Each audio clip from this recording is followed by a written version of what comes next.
Hola a todos, ¿cómo están? Bienvenidos y bienvenidas a el primer episodio del podcast de Gato Blanco, Periodismo que Importa. Soy Susana López. Bienvenidos y bienvenidas a este primer episodio. Soy Juan Pérez Munguía. Y justamente en este primer episodio tenemos un tema muy picante y también muy importante para analizar, y es el de República Independiente del Chapare.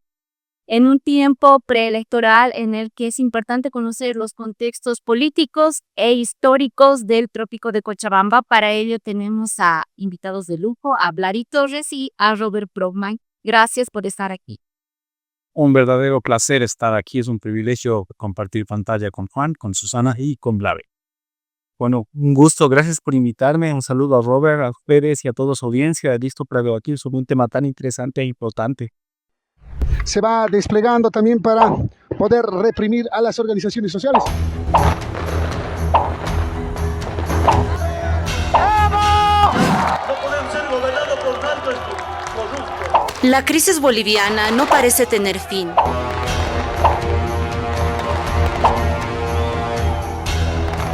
El expresidente Evo Morales, atrincherado en su fortín histórico, motocicletas que están acompañando a nuestro líder, resiste la acción de las autoridades que lo investigan por estupro y trata de personas.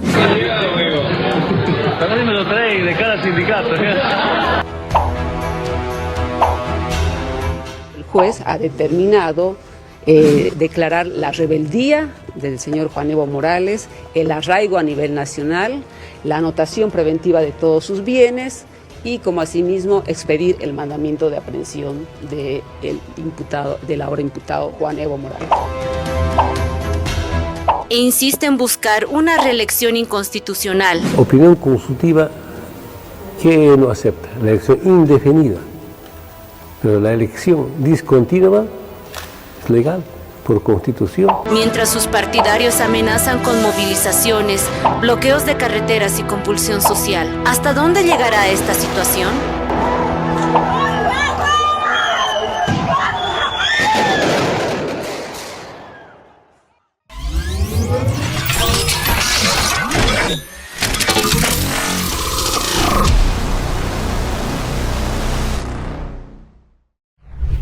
Para empezar a contextualizar este tema tan, ya lo decía al principio, tan picante y tan complejo dentro de del escenario político en Bolivia, quisiéramos primero conocer cuál es el contexto histórico de la imposición del Chapare. Por favor, Robert.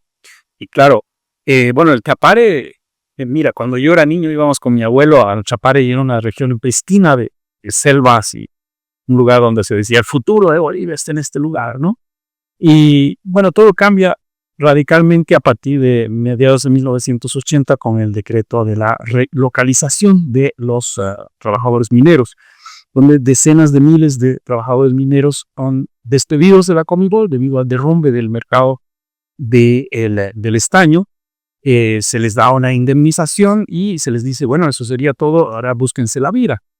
Muchos de ellos se van interesantemente a dos lugares, uno de ellos es Senca y el otro de ellos es el Chapare, ¿no? Entonces en el Chapare es donde se establecen muchísimos de ellos como agricultores, buscándose la vida, cambiando de vida de la minería a la agricultura, y específicamente descubren, digamos, entre comillas, el tema de la hoja de coca, porque era una hoja que era muy fácil de plantar, que te da 2, 3, hasta 4 cosechas al año, ¿no? Y pues como se sabe, no necesariamente, no solamente está destinada a la Cuyico, sino que en aquel entonces, a mediados de los 1980, el segundo quinquenio de los 1980, comienza el boom de la cocaína, entonces se destina a la cocaína. Interesantemente, lo que hacen estos mineros que habían salido de la Comibol es llevar la estructura sindical minera a conformar los nuevos sindicatos cocaleros, ¿no?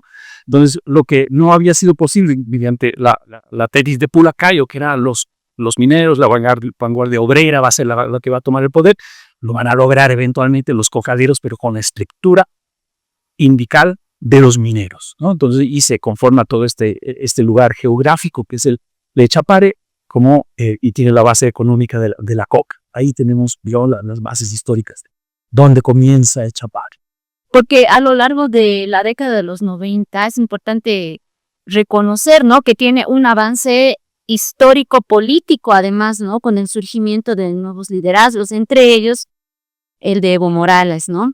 Justamente por este problema de la erradicación de la hoja de coca. No sé si recuerdas eso, Robert. Por supuesto. Mira, las primeras veces que se menciona a Evo Morales públicamente, si no me equivoco, es el año 1988, que surge como líder sindical, todavía no como líder de las 6 federaciones del Trópico, pero ya tiene un rol, ¿no? Y en el año 95 ya es un problema muy serio porque hay 48,000 y pico hectáreas de coca excedentaria que se destinan en su inmensa mayor parte, estamos hablando del 90 y pico % que se destinan a la cocaína. Y ya se convierte en un problema muy serio y empieza a hablarse de la erradicación. Y obviamente ahí es un choque de intereses muy fuertes entre el Estado boliviano, que recibe muchas presiones externas para reducir la producción de hoja de coca, que es la materia prima de la cocaína, y obviamente esta población del Chapare, que tiene su medio de vida, ¿no?, que son decenas de miles de bolivianos que tienen su medio de vida en la producción de hoja de coca.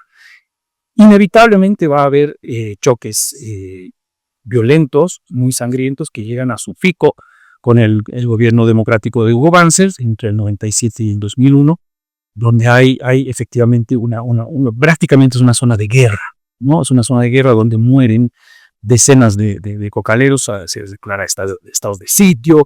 Efectivamente Banzer logra la erradicación durante un muy breve tiempo, la erradicación y el crecimiento cero de la hoja de coca, a un costo económico y social y político altísimo, ¿no? Y ahí es donde surge el liderazgo de Evo Morales con todas sus características antisistema, ¿no? Porque él declara su enemistad. No va a ser un rival político en el futuro, él va a ser un enemigo que va a buscar acabar con ese sistema.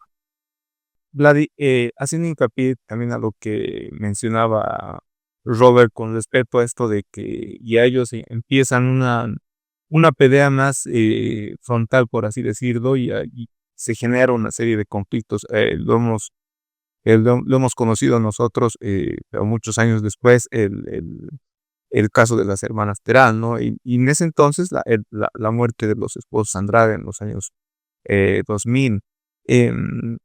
¿Cómo se va configurando políticamente? ¿Cómo crees que se configura políticamente ya desde ese entonces, desde su casi génesis, se podría decir el movimiento popular que ellos lo denominaron, el MAS, ¿no? Pues yo creo que hay varios momentos, pero como bien ha descrito Robert, la década de los 90 del siglo XX es fundamental, porque la defensa de la hoja de coca va a dejar de ser demanda sectorial. Los cocaleros van a etapar y van a lograr posicionar la defensa de la coca no solamente como una cuestión socioeconómica, sino ya como una cuestión política. Tanto en la dimensión internacional, el discurso del antiimperialismo va a surgir de ahí, pero sobre todo en un marco de consolidación de la soberanía nacional. Eso va a reforzar ya varias líneas discursivas y varias ideas que estaban a flote en el siglo XX, en el pensamiento político boliviano y en el imaginario social. Por ejemplo, de el entreguismo, el carácter siempre alienado de las élites. Me parece que no son los únicos, pero los cocaleros de Chapare, a la cabeza de Evo Morales, logran consolidar un movimiento que no solamente logra la solidaridad de gran parte de la sociedad, es una construcción progresiva, sino sobre todo logran desmarcarse de todos los movimientos políticos y logran volverse verdaderamente contestatarios. A ver, y eso es un proceso de construcción, es un proceso primero de resistencia en los 90, donde tienen desventaja de recursos, donde tienen desventaja al mismo tiempo de los medios para hacer conocer sus demandas, pero poco a poco van calando en el imaginario social. Y creo que uno de los efectos más importantes es, como ha dicho Robert, en qué medida se maneja o se representa a los cocaleros como las víctimas de un sistema injusto. En la medida de que, por ejemplo, las políticas de la DEA, los ejercicios de Imopar, los propios discursos de Banzer y de otros gobernantes de la época los criminalizan, pero me parece que ellos logran neutralizar esa criminalización, logrando la solidaridad del colectivo. Y a partir de ese momento me parece que van articulando demandas del sector y logran también articulando un movimiento más horizontal que se va a volver más fuerte, sobre todo a comienzos del siglo XXI. Primero una faceta de resistencia al poder del Estado, al poder del gobierno, y luego ya de propuesta y de intento de, primero, toma del Estado progresiva, porque Evo Morales va, luego de ser dirigente sindical, va a pasar al Parlamento, va a ser diputado, y luego ya va a tener una proyección nacional. El sistema político de entonces permitir ese tipo de gobiernos ahora es muy difícil, es imposible, por la normativa electoral, por las restricciones que existen, que un diputado pueda aspirar a construir un liderazgo nacional, pero en el apogeo del movimiento cocalero, la configuración del sistema político y parlamentario le permitió a Evo Morales capitalizar las demandas de un sector y articular muchas demandas en boga de la época, sobre todo económicas, de disconformidad contra el sistema neoliberal, para articular un movimiento que fue ganando fuerza cada vez más. En ese marco de la resistencia, ¿no? En ese proceso de la resistencia, también hay intereses de por medio, ¿no? Obviamente, el trópico del Cochabamba se ha caracterizado por ser una zona roja del narcotráfico. Sería tanto, si bien ha sido resistencia, pero también una resistencia a los intereses de...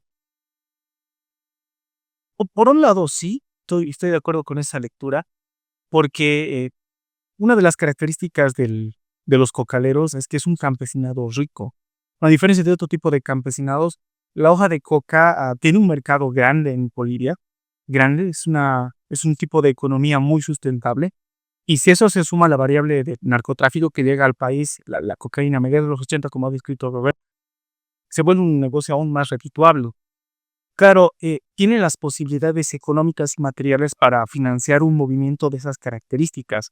A eso se debe sumar además que entre finales de los 90 y principios del siglo XXI, Evo Morales se da el trabajo de realizar muchos contactos internacionales.